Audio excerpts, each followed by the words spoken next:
Buonasera. Dopo l'effervescente intervento del dottor Bicego,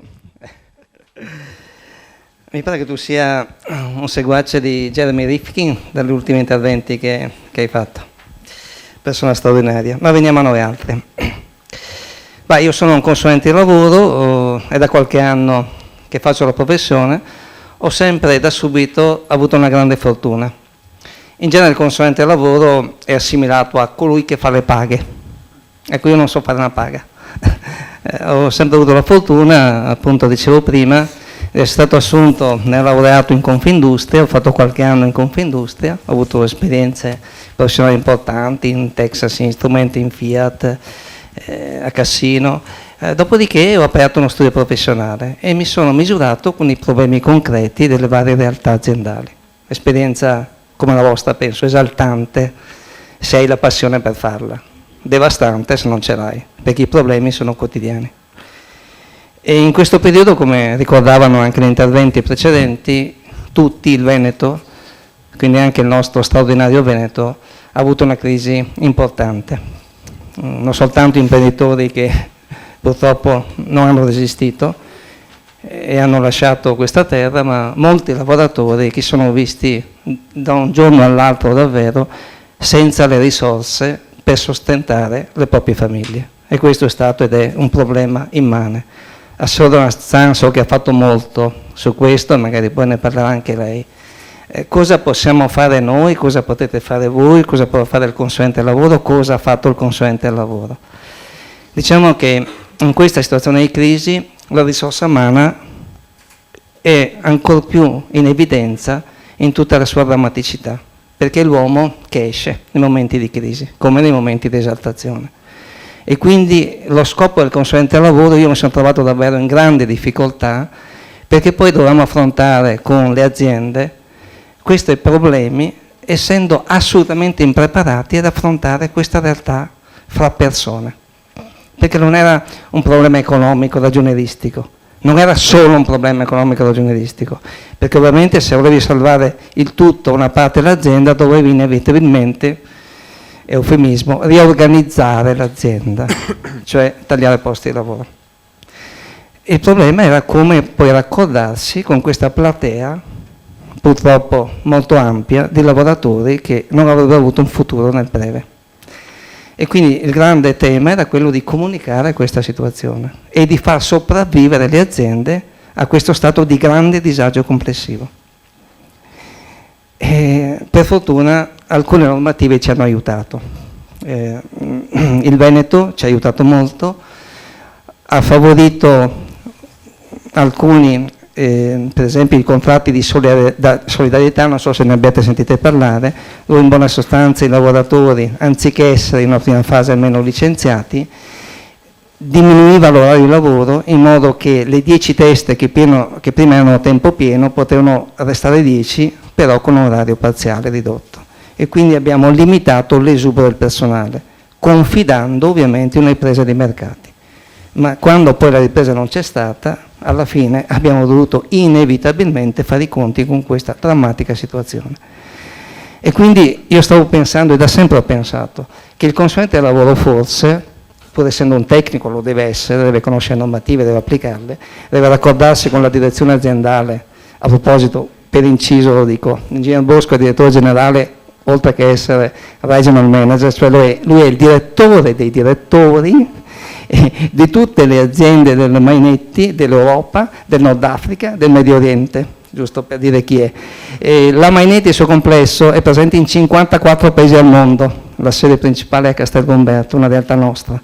54 paesi al mondo, hanno 6.400 dipendenti, fanno 4 miliardi e mezzo di attaccapanni, di appendini. Ecco, giusto, come parentesi, giusto per integrare l'intervento del dottor Bicego, per dire chi abbiamo questa sera, davvero, abbiamo una platea davvero straordinaria come imprenditori.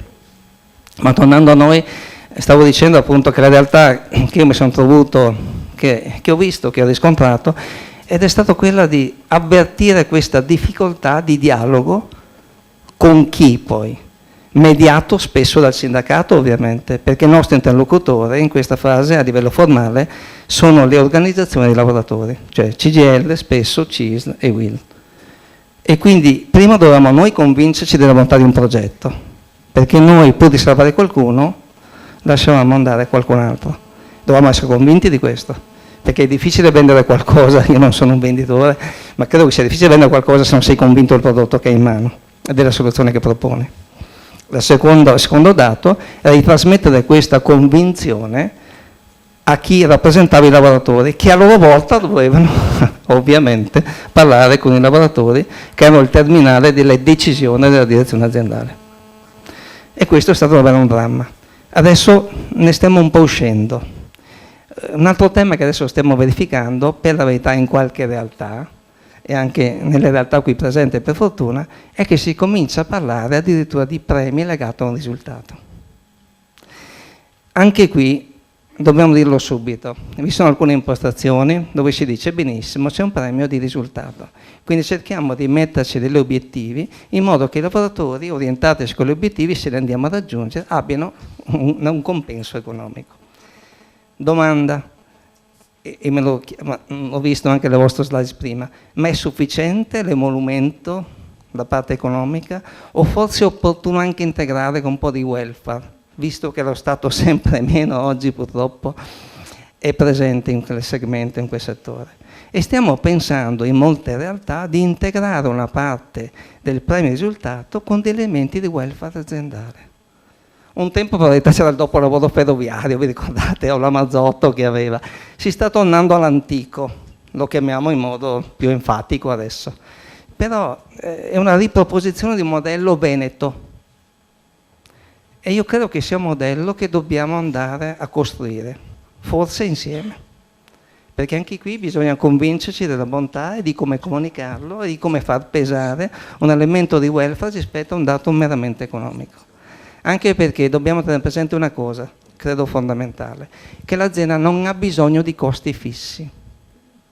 E quindi stiamo innovando, in termine tecnico, molti accordi aziendali da premio fisso a premio variabile.